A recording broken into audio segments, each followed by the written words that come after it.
A gente vai começar então o Café em Brasília dessa sexta-feira, 16 de fevereiro, falando sobre a primeira fuga da história das prisões federais. Essa fuga aconteceu na penitenciária de Mossoró, no Rio Grande do Norte. Rogério da Silva Mendonça, de 35 anos, e Deibson Cabral Nascimento, conhecido como Tatu ou Deicinho, de 33 anos, ambos ligados ao Comando Vermelho e respondem a pelo menos 30 processos. A fuga aconteceu na última quarta-feira e as investigações preliminares conduzidas pela Secretaria Nacional de Políticas Penais e pela Polícia Federal apontam que obras no presídio podem ter facilitado a fuga. E como medida imediata, o Ministério da Justiça afastou a direção do presídio e nomeou um interventor. E ontem, o ministro da Justiça e Segurança Pública, Ricardo Lewandowski, anunciou a construção de muralhas ao redor de todas as penitenciárias federais, a fim de dificultar novas fugas, como a que aconteceu no presídio de Mossoró, no Rio Grande do Norte. E quem vai me ajudar a explicar como essa fuga aconteceu, as suas consequências e quais os próximos passos do governo para evitar esse tipo de fuga no futuro é Leonardo José Ostronoff, sociólogo e pesquisador do Núcleo de Estudos da Violência da Universidade de São Paulo. Leonardo, boa tarde. Obrigada pela sua participação aqui no Café com a gente. Eu que agradeço. Boa tarde para vocês. Leonardo, estamos falando da primeira fuga em presídios federal da história. Quais fatores você acredita que podem ter levado isso a acontecer? E aproveito para perguntar se isso pode gerar efeitos em outros presídios, devido à facilidade com que a fuga foi feita. A gente tem fatores oficiais, colocados até pelo ministro Lewandowski, de alguns erros nos procedimentos, como a possível construção, erros também da falta de uma muralha no entorno do presídio em Mossoró, a própria questão da luminária não ter uma proteção maior para onde eles escaparam. Então tem uma série de questões que geram isso, questões técnicas. Mas também a gente tem também uma questão que tem que ser pensada e colocada, que é se esses presídios, superpresídios, eles funcionam realmente. Que adianta você vender a ideia de que você vai ter um presídio de segurança máxima, onde não vai ter falhas, onde você tem funcionários, onde você tem toda uma questão de tecnologia, esperando que não haja nenhuma falha, e colocar mais e mais pessoas dentro desses presídios, ou com fortalecimento das facções. Eu acho que a gente tem que olhar não necessariamente para os presídios, mas as causas que levam à necessidade e a discurso de uma necessidade da construção desses presídios. Bom, o Brasil agora, atualmente, possui uma população carcerária de mais de 600 mil pessoas. 644.794 em celas físicas e mais de 190 mil em prisão domiciliar, referentes a junho de 2023, segundo a Secretaria Nacional de Políticas Penais. Sabemos que muitas facções são produzidas lá dentro mesmo dos presídios. Então eu te pergunto, qual seria a solução de curto, médio e longo prazo para solucionar a questão da segurança pública no nosso país? Olha, primeiro a gente precisa pensar o que tem levado a esse fortalecimento do crime organizado, O sistema, o encarceramento em massa, ele não tem resolvido. Prender não tem resolvido. Então é preciso pensar uma outra forma dessa situação ser resolvida. Não dá para a gente ficar pensando que construir mais presídios de segurança máxima vai resolver essa questão. A gente tem uma população, como citou aí, carcerária gigante no Brasil, de milhares de pessoas. Isso não tem resolvido o problema do crime organizado.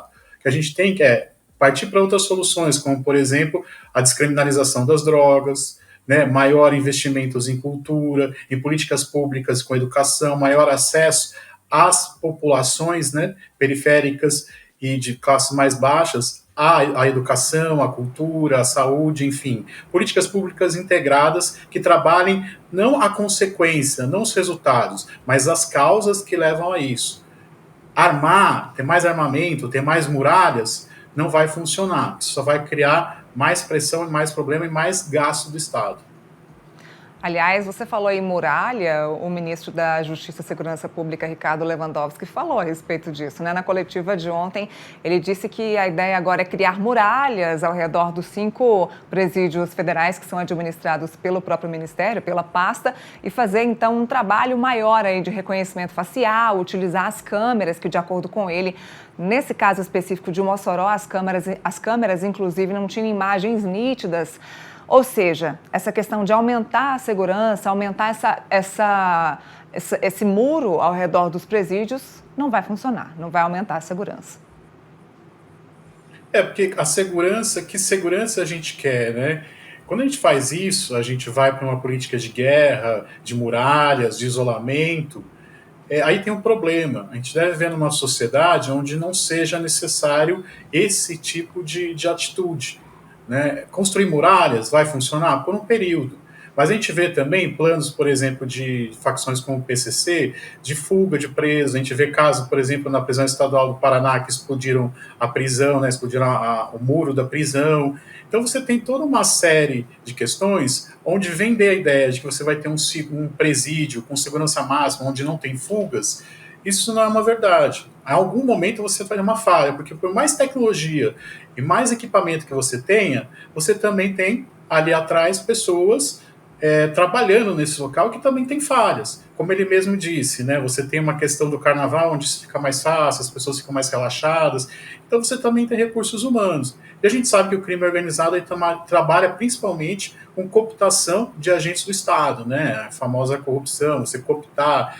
Então isso também ele é normal no crime organizado, ele trabalha com isso. Então impedir isso é muito difícil, né, considerar isso. Então essas superprisões, elas são eles vendem essa ideia como se isso fosse resolver o problema da segurança.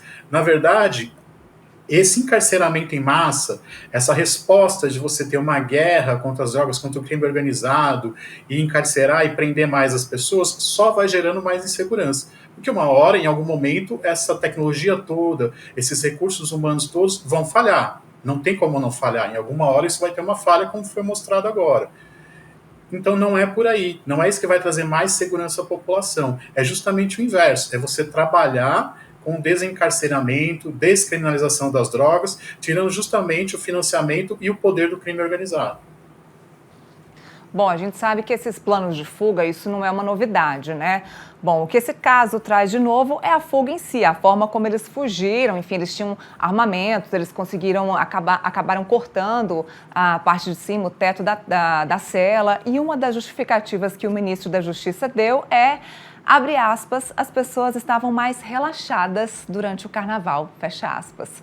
Você acredita que com essa fuga e as justificativas utilizadas pelo governo, os planos ganham força e podemos esperar mais fugas nesses presídios?